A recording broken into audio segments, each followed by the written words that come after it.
Habibana Habib Muhammad Rizik Syihab berijtihad, harus kita lakukan revolusi mental apa akhlak? Akhlak. Karena itu yang tertinggi, karena itu dari Rasulullah sallallahu alaihi wasallam. Kalau ada bapak revolusi akhlak, dialah baginda kita, Nabi kita Muhammad sallallahu alaihi wasallam. Ayo, siapa yang lebih tinggi dari Nabi Muhammad? Enggak ada corona di Ittihad insyaallah. Yang ada corona. Qara'na al-Quran, Qara'na al-Maulid. Hadir semuanya udah insyaallah. Jangan takut-takut kalau yang namanya pengajian Bapak Ibu sekalian. Udah waktunya, udah kelar semuanya. Ya, udah kelar. Masa itunya udah kelar semua. Kalau udah kena ini, kalau kita misalnya udah kena, mati semua udah. Tadi kita jemput Habibana 3 juta orang itu. Ya, 3 juta orang. Lebih, 3 juta lebih. Itu yang jemput barusan. Kemacetannya dari Hotel Orchard, Hotel Sheraton itu terus penuh orang, bukan mobil, sampai dalam bandara dengan kepadatan yang luar biasa. Alhamdulillah nggak ada yang pulang kena corona, nggak ada. Ya. Kalau kena begitu besok ada kuburan 3 juta orang. Jadi jangan takut saudara-saudara sekalian. Masjid Ittihad hari Selasa sudah waktunya normal kembali. Seperti biasa kita penuh sampai ke belakang, penuh sampai ke kiri ke kanan, udah waktunya. Siap begitu? Jangan capek-capek. Anda sendiri alhamdulillah. Ini hari kedua nih.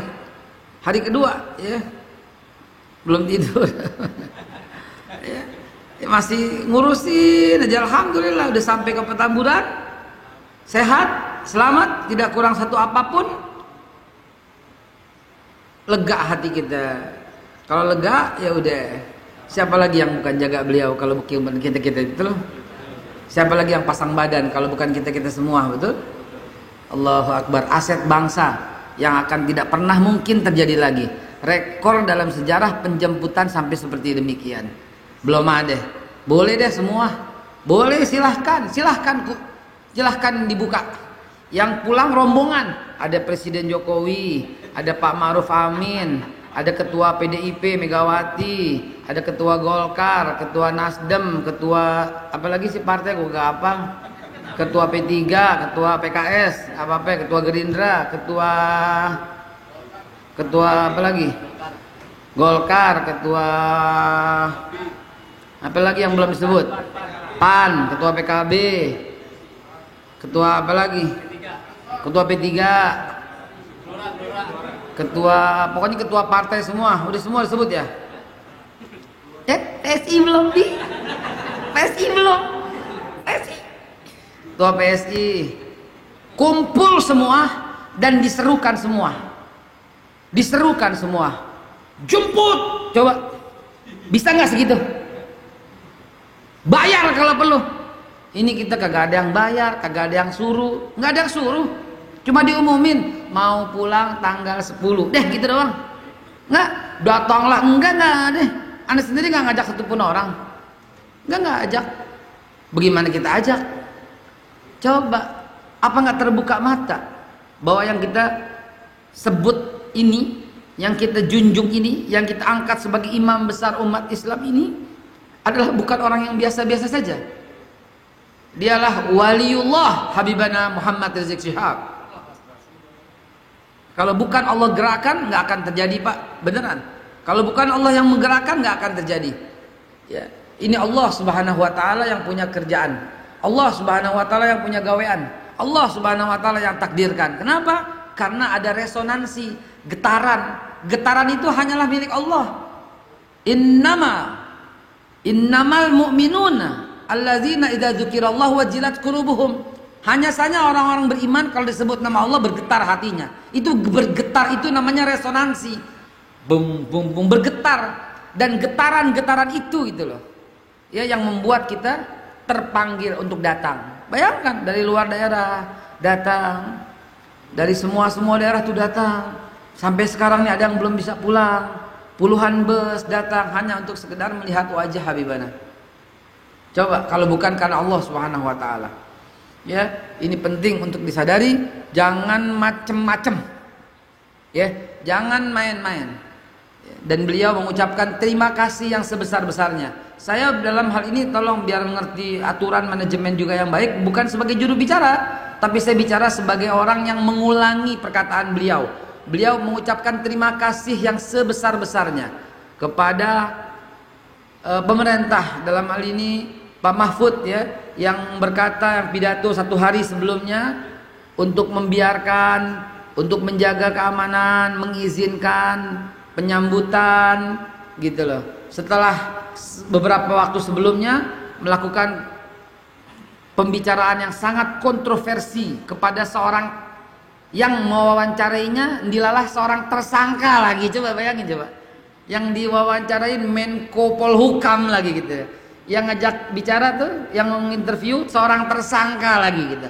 Kalau dulu tersangka Basuki naik mobil sama-sama Presiden Jokowi dulu, udah jadi tersangka gitu. Dan sekarang ini tersangka juga mewawancarai seorang Menko Polhukam. Lucunya negeri ini, saudara. Jadi begitu, ya, resonansi getaran itu yang membuat kita mau hadir gitu. Dan beliau mengucapkan terima kasih. Ya fair aja, ketika ada yang salah dia luruskan.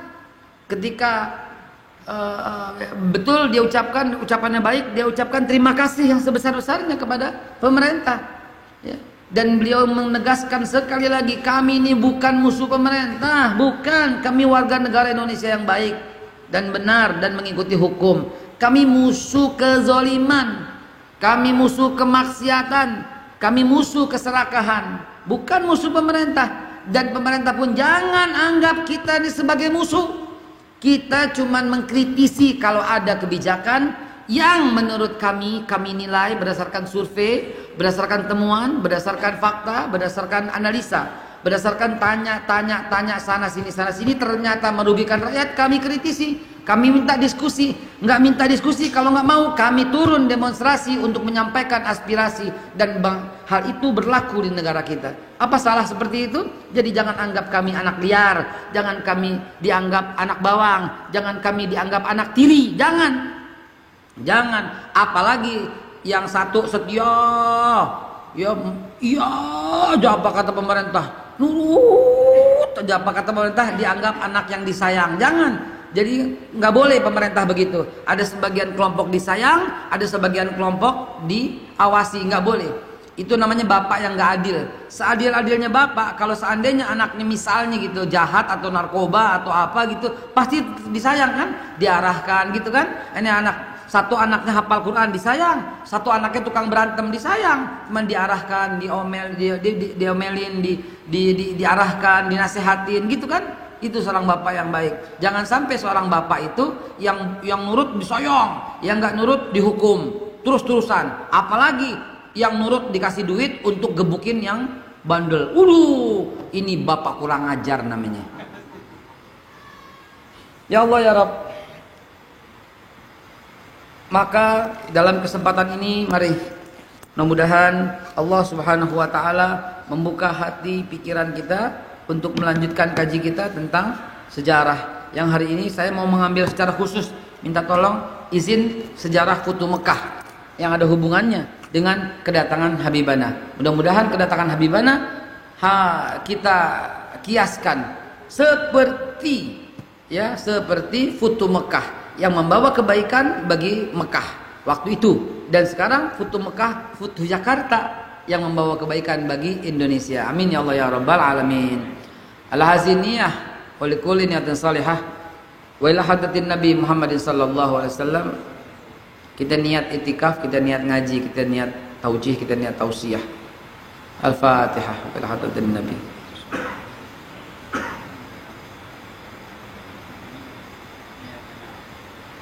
Siratal ladzina an'amta 'alaihim ghairil dhalin. Amin ya Allah ya Rahman ya Maulana ya Karim. Bismillahi, assalamualaikum warahmatullahi wabarakatuh. Innal hamdalillah wa syukurillah ala ni'matillah wassalatu wassalamu ala Rasulillah sayyidina Muhammad ibn Abdillah wa ala alihi wa sahbihi wa mawalah. Ma'asyiral muslimin wa jumratal mu'minin rahimakumullah. Sallu ala habibina sayyidina Muhammad wa ala alihi wa sahbihi ajmain.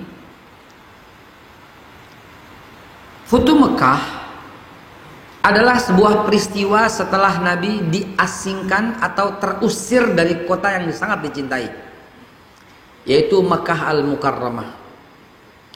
Futuh Mekah adalah sebuah kejadian untuk pembebasan kota Mekah dari kezaliman Abu Sufyan, karena Abu Lahab dan Abu Jahal sudah tiada, walaupun Abu Sufyan sudah masuk Islam.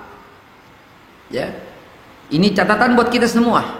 Abu Sufyan itu masuk Islam dengan sedikit keraguan dan tidak punya andil apapun terhadap perjuangan Islam. Abu Sufyan menurut para sejarawan bersyahadat asyhadu an la ilaha illallah wa annaka ya Muhammad Rasulullah. Sebuah syahadat yang tidak tulus. Kalau syahadat itu nggak bisa dirubah, hitam putih, atas bawah, kiri kanan, depan belakang, nggak bisa dirubah. Asyhadu an la ilaha illallah wa asyhadu anna Muhammadar Rasulullah. Titik. Tambahin, nggak boleh, kurangin apalagi.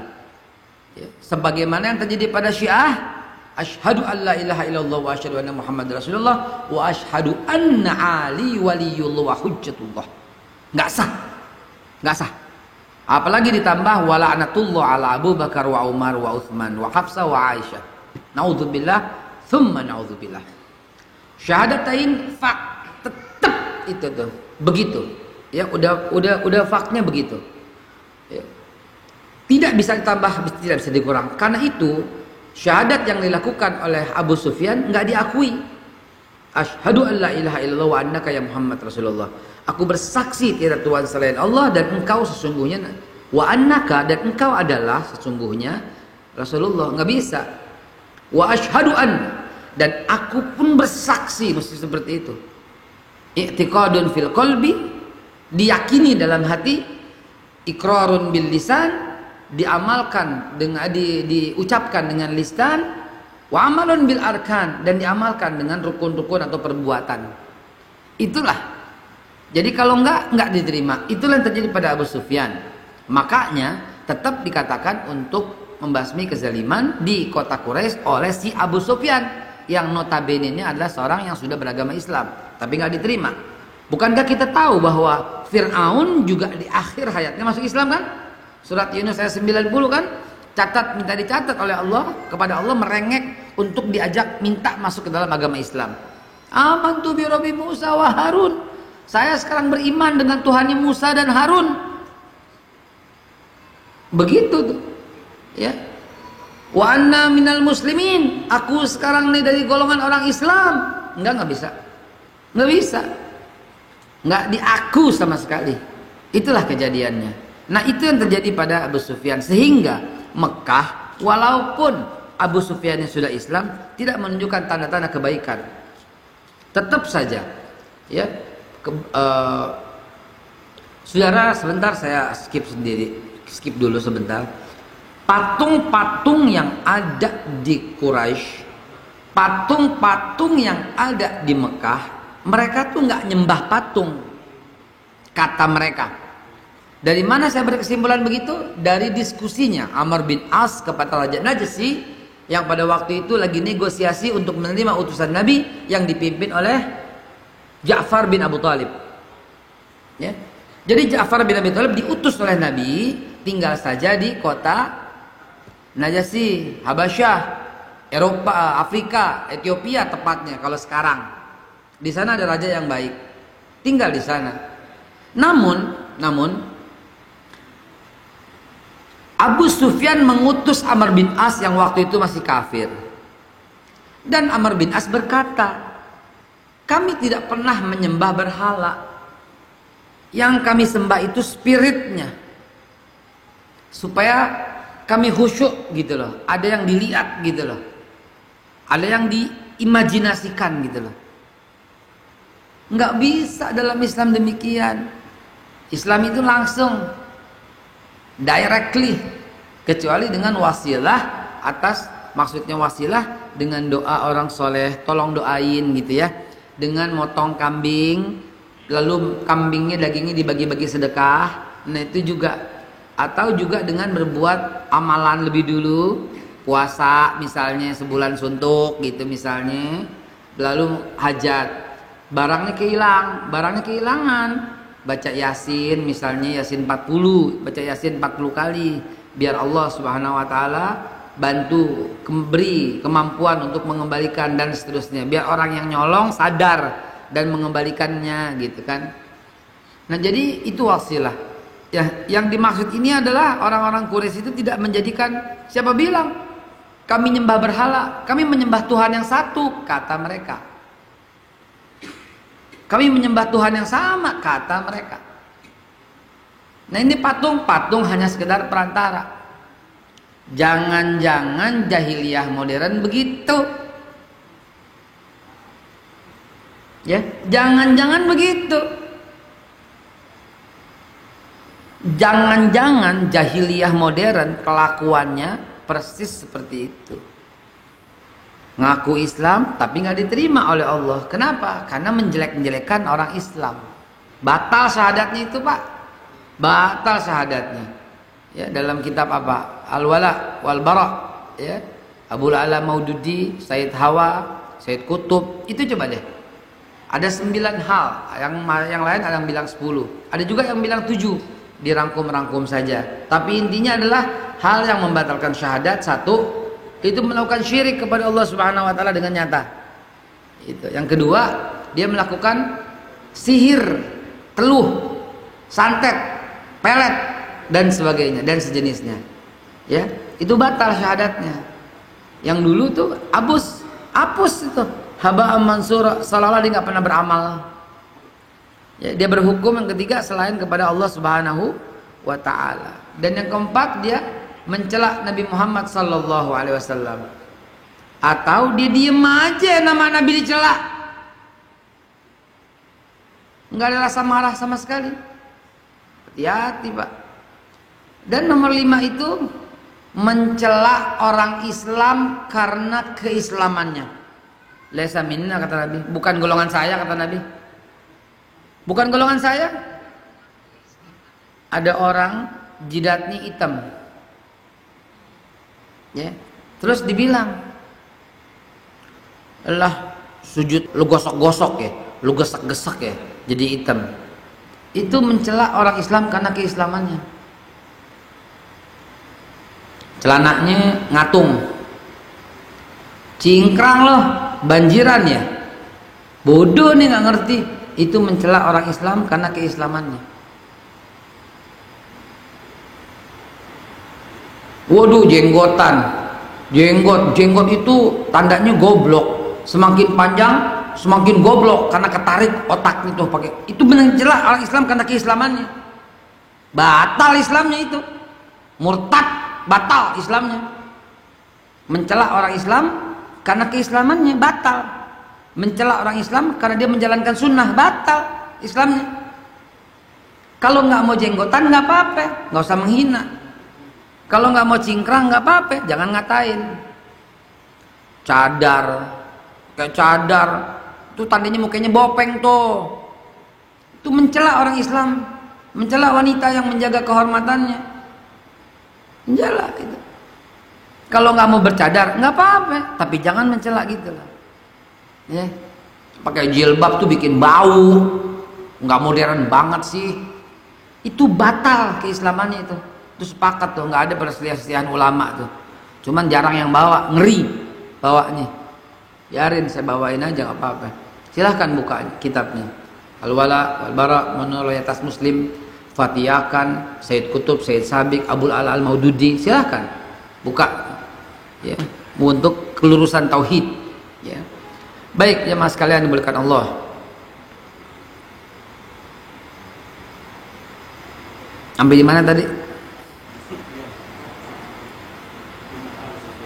Futuh Mekah. Jadi jemaah sekalian, Amr bin As berkata demikian. Saya nggak pernah nyembah berhala, dan Allah mengajarkan kepada kita dalam Al-Quran, wala in sa'altahum man khalaqas samawati wal arda sayaquluna Allah. Ya. Kalau kau tanya hai Nabi kepada Nabi Muhammad, hai Nabi Muhammad kepada mereka, man khalaqas samawati wal ardh, siapa yang ciptakan langit dan bumi? Saya kulun Allah, pasti mereka berkata Allah. Jadi kami bukan menyembah berhala, kami menyembah Tuhan yang sama. Gitu. Ya, kita nyembah Tuhan yang sama nih. Tapi nggak diterima oleh Allah Subhanahu wa taala. Kenapa? Karena Islam nggak kenal yang model seperti itu. Nah, jamaah sekalian, itulah suasana Futuh Mekah pada waktu sebelum Futuh Mekah. Pada waktu sebelum Futuh Mekah, yang kaya menindas yang miskin dengan bunga. Sekarang begitu nggak? Sekarang begitu nggak? Dirayu habis-habisan kita dengan iklan yang luar biasa di sosial media. Pinjaman online, pinjol, pinjaman online, pinjaman online. Saya sering ditawarin, saya bilang, sadarlah Mbak, yang Mbak lakukan itu adalah riba. Mbak, riba itu haram, seperti berzina dengan ibu atau dengan ayahnya. Riba itu plok ditutup sama dia. Dia ngamuk. Ya, itu riba. Zaman dulu begitu, zaman sekarang begini. Pinjaman online tuh nggak diatur. Ya Allah ya Rabb, ini pemerintah mesti ngatur. Tolong deh pemerintah, ya Allah. Anda yang bisa ngatur dan Anda nggak ngatur, nanti berjumpa di hadapan Allah tuh bagaimana? Mereka ini nggak dosa karena mereka bukan pemegang keputusan. Saya pun telah menyampaikan kewajiban sebagai orang yang dipercaya, sebagai orang dai yang ditunjuk, yang qaddarullah. Saya sampaikan ini, dosa besar Anda yang punya kemampuan untuk menyetop itu tapi tidak menyetop. BPKB, jaminan, gadai, pusat gadai, haram Pak. Dan dalam aturan negara, nggak boleh Pak. Yang boleh itu hanyalah lembaga keuangan perbankan yang resmi. Bank ini, bank itu, iya ini main tempel aja di pohonan, pantek, gade, BPKB. Ya Rob, nggak boleh. Baik dalam hukum agama maupun dalam hukum negara. Tapi kenapa didiemin begini? Di zaman jahiliyah juga begitu. Jadi jangan heran kalau ternyata Habib Muhammad Rizik Syihab berijtihad, harus kita lakukan revolusi mental apa akhlak? Akhlak. Karena itu yang tertinggi, karena itu dari Rasulullah sallallahu alaihi wasallam. Kalau ada bapak revolusi akhlak, dialah baginda kita, Nabi kita Muhammad sallallahu alaihi wasallam. Ayo, siapa yang lebih tinggi dari Nabi Muhammad? Revolusi yang lain sih bukan dari Nabi Muhammad sallallahu alaihi wasallam. Ada yang dari Karl Marx, ada yang dari zaman dulu, ada yang pernah diucapkan oleh Aidit tokoh PKI, ada. Tapi kita ini revolusi akhlak. Revolusi akhlak itu daripada Rasulullah sallallahu alaihi wasallam, innama bu'istu liutammima makarimal akhlak. Nggak bisa evolusi, kalau evolusi itu pelan-pelan. Nggak berlaku kalau akhlak itu mesti revolusi, kagak ada akhlak evaluasi, nggak ada. Evolusi maaf, nggak ada. Nyolong misalnya tiap bulan nyolong 1 juta, gue mau perbaikan, gue nyolong 900.000 aja kan penurunan, muka lo jauh. Nggak 900.000, gue mau nyolongnya 500.000 aja, mana bisa saudara. Biasanya gue korupsi tiap hari, gue udah tobat nih, gue korupsinya Senin Kemis aja deh. Bagaimana begitu? Yang namanya revolusi berhenti. Gue nggak pernah sholat nih, gue mau tobat, tapi subuh dulu ya. Subuh jangan deh, berat, sama Isya jangan deh. Gue sembahyang maghrib dulu deh. Mana bisa saudara? Man taraka salamu ta'amidan faqad kafara jiharan. Akhlak tuh revolusi. Dari riba berhenti total, itu revolusi akhlak. Kehidupan kita ini banyak riba, maka beralihlah ke bank syariah yang nggak ada riba. Itu tujuan revolusi akhlak. Bisnis yang syariah, belanjanya ke toko yang syariah, gitu aja. Masa nggak boleh begitu?